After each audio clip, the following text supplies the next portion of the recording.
Jeff Passan from the Mothership joining us on short notice. Jeff, thanks for joining us. I hate to focus on just one thing, but we're trying to figure out what was happening in real time with the Dodgers and Justin Turner, and when everybody, like, why did this test come back during the middle of Game 6 of the World Series?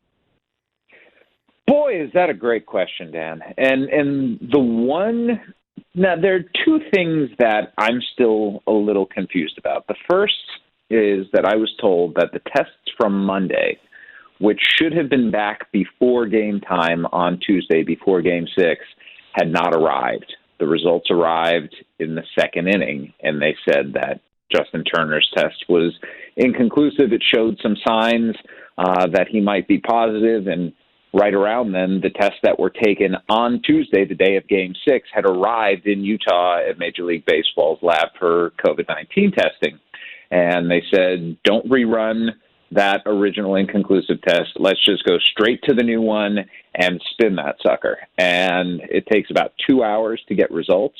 And in between the second inning, when they had the inconclusive test from Monday, and the seventh inning, when they had finally gotten the results from Tuesday's testing, they realized that Tuesday's came back positive, called up the Dodgers, said, get him out of the game as soon as you can. And that's why Justin Turner sat down, and everything that happened happened. Okay, but he's been around his teammates. We've had no positives for 58 days. Yep. I don't know if baseball ran the risk of leaving him in the game since he had already been around his teammates. Here he is in the seventh inning here.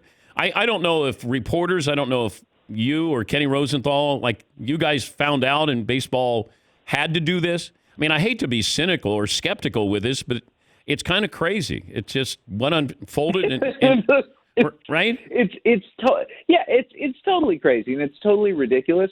I will say this, though, and correct me if I'm wrong here, because I might be off, but I think if Justin Turner had tested positive and had remained in isolation, it would have been a part of this story, but it would not have been the focus like it is right now. And the fact that he was out there on the field, the fact that he went out there with a mask but took it down, taking pictures with his wife, and took it off when he was sitting next to the World Series trophy on his left, and Dave Roberts, his manager, a cancer survivor, on the right, who was also maskless.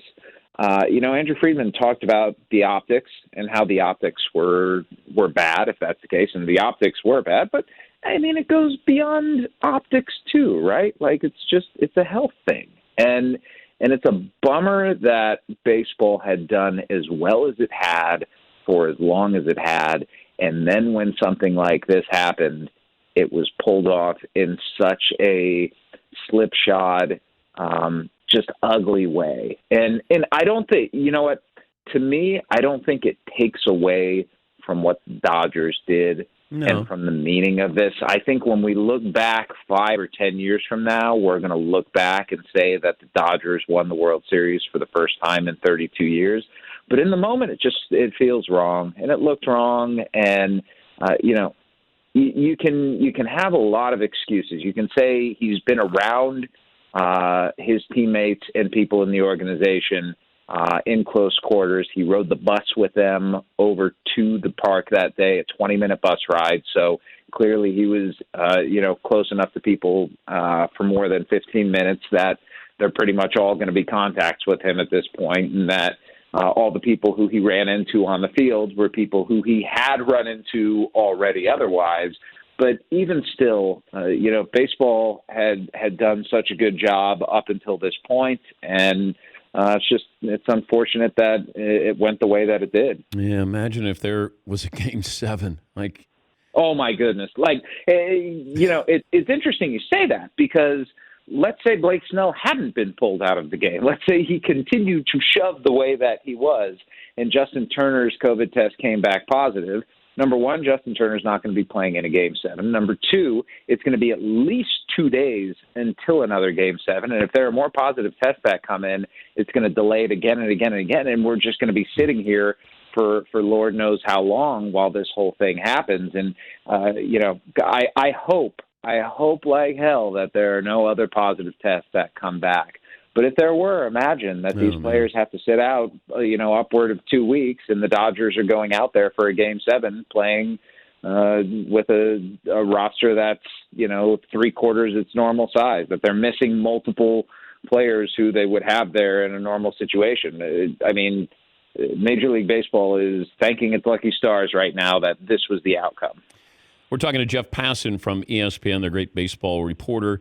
When I watched Blake Snell through the first 4 innings, and it seemed to be cruising, and I know what the analytics were when he gets to the 5th inning, but I'm just not sure.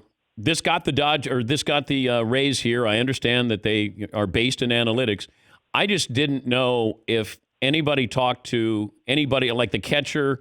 Did anybody say Blake wants to stay in there? I just didn't know. This is the World Series. This is Game 6. Guys have a propensity to step up even higher, taller in a bigger moment.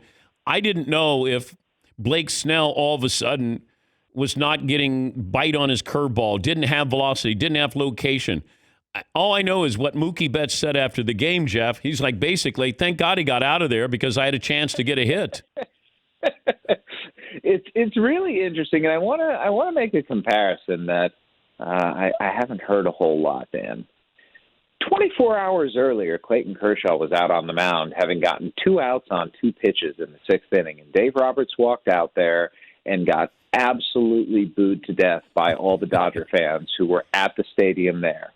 And we're not sitting here today talking about the Dodgers as world champions who were based on analytics. What the Rays did was really no different than what the Dodgers did. Now, you can make the argument that Blake Snell has better stuff than Clayton Kershaw, and it's true. And you can make the argument that Blake Snell looked just as sharp as he did, but that's also, running into the fallacy of what you've done is what you're going to do. That's not always the case.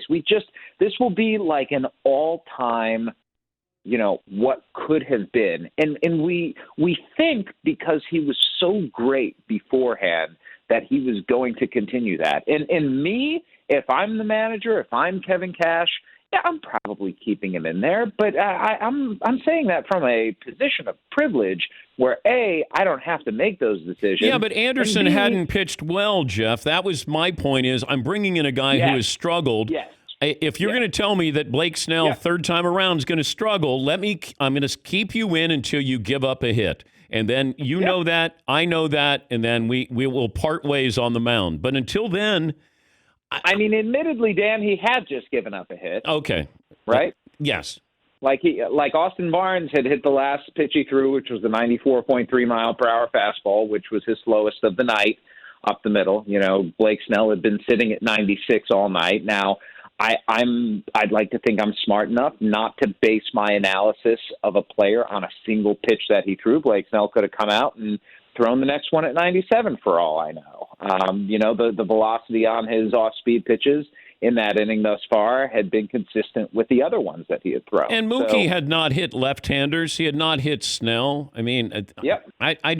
I'm not basing this off the results because in the moment I said, you know what, I would definitely leave him in there. I will say this, Dan. It's incredible that Mookie Betts, Corey Seager, and Justin Turner, who have been awesome, all 3 of them this postseason, went 0 for 6 with 6 punch-outs against Blake Snell the first 2 times through the order. Yeah, I know. Great job, and thank you again for all the times that you got up and joined us on the program the entire season. Always entertaining. We're thinking, though, your voice reminds us of a younger Keith Morrison from NBC Dateline. I'll take that. That guy rules. Can you say, "Oh, that pesky DNA"? I would love to. Okay, hold on. Sorry. Okay. I haven't slept yet, so I don't know how it's going to come out. Okay. Oh, that pesky DNA.